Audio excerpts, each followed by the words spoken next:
वही है तेरी बहन। माँ ऐसे कैसे चला जाऊँ, कुछ तो बना के दो।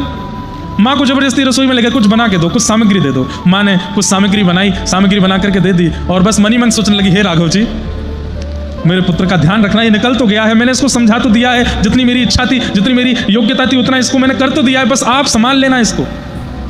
निकल गए प्रयागदास जी अयोध्या के लिए। अयोध्या आए, माँ से पूछा था अयोध्या नगरी तो बहुत बड़ी होगी, मेरी बहन कहाँ रहती है, कोई जगह बता दो।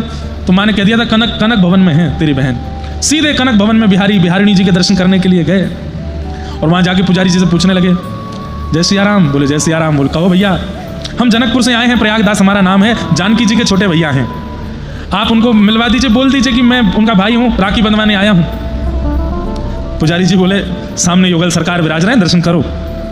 बोले इनके तो दर्शन मैंने कर लिए, इनको तो मैंने प्रणाम कर लिया, पर वो जानकी जी कहाँ है। बोले वो जानकी जी बैठी तो है सामने। अरे ये वाली जानकी जी नहीं, ये तो हिल भी नहीं रही, बोल भी नहीं रही, चल भी नहीं रही, उठ भी नहीं रही, स्पष्ट बैठी हैं, ये वाली नहीं, वो वाली जानकी जी, ये तो उनका प्रतिमा स्वरूप है, वो चलती फिरती हैं, वो बोलती हैं, उनसे कह दीजिए मैं आया हूँ, मुझे राखी पहना दें। बंधुओं विचार करके देखो, आज भी अगर कोई ऐसा कहे तो आप लोग क्या करोगे? हाँ भैया ठीक है, तो बैठ जाओ, अब इससे क्या मूड मारे, पागल आदमी है, कह रहा है कि जानकी जी को बुलाओ। यही उस समय हुआ। पुजारी जी ने कहा दर्शन करो, प्रसाद लो, चलते बनो यहाँ से, बहन मिलेंगी तुम्हारी शिकायत करूंगा मैं उनसे, मिलने नहीं दे रहे हो मुझे। बाहर जाके किसी से बोले मेरी बहन जानकी जी कहाँ है, कोई मंदिर बता दे, कोई मंदिर बता दे। मंदिरों में जाकर के ठाकुर जी के विग्रह को देखकर रोने लग जाए, विग्रह से नहीं मिलना है, मुझे प्रत्यक्ष मिलना है, वो मेरी बहन है, मेरी माँ ने कहा कि वो मेरी बहन है। हनुमानगढ़ी गए, हनुमान जी के दर्शन किए, वहां खूब रोए, बोले आप तो मेरे संबंधी हैं, मेरी माँ ने बताया, क्यों नहीं मिल रही है श्री जानकी जी।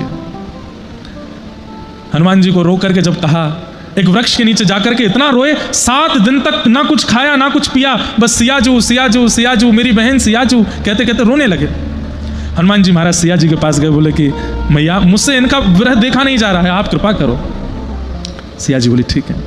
और एक दिन आया, ढोल नगाड़े ताशे बज रहे हैं, बड़ी बड़ी सहनाइयां बज रही हैं, और महाराज एक व्यक्ति हाथ में सुंदर चमर लेकर के, सुंदर चिन्ह लेकर के और बढ़िया सुंदर वस्त्र पहन करके चलता हुआ और बस सबको सावधान करता हुआ जा रहा है। रघुकुल कमल दिवाकर दशरथ नंदन कौशल्यानंदन जगत प्रतिपालक प्रभु श्री रामचंद्र सिया रामजू महाराज पधार रहे हैं, सावधान हो जाओ। सिया रामजू महाराज पधार रहे हैं, सुनते ही प्रयागदास जी के नेत्र खुले। 7 दिन बाद पड़े थे किसी वन में, और तभी नेत्र खोल करके देखा, पोशाक अलग है इन लोगों की जो ढोल बजा रहे हैं, मुख की कांति ऐसा बता रही है कि ये सामान्य लोग नहीं हैं।